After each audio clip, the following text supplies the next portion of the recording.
Greetings and Salam Malaysia Madani. I am Kang Jun Xiang, matrix number 110439, an electrical and electronic engineering student at Unimas. I am here to share my reflection on the talk Preparing Effective Slide Using Basic Canva by Associate Professor Dr. Samyah Abdul Hamid for the PPD 1041 course.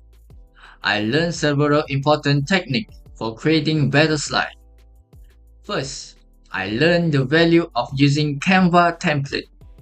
Before this, I struggled to design from scratch. But I now see how templates can save time and make my work look much more organized. Second, the speaker highlighted the importance of font and text size.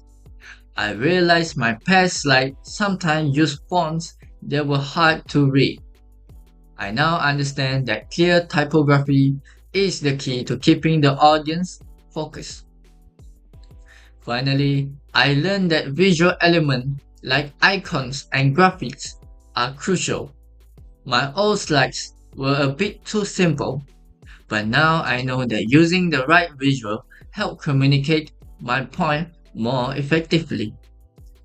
In conclusion, this talk has boosted my confidence and skill on using Canva as a tool for my presentation slide. I am now ready to create professional and attractive slides for my future presentation. That is all from me. Thank you very much.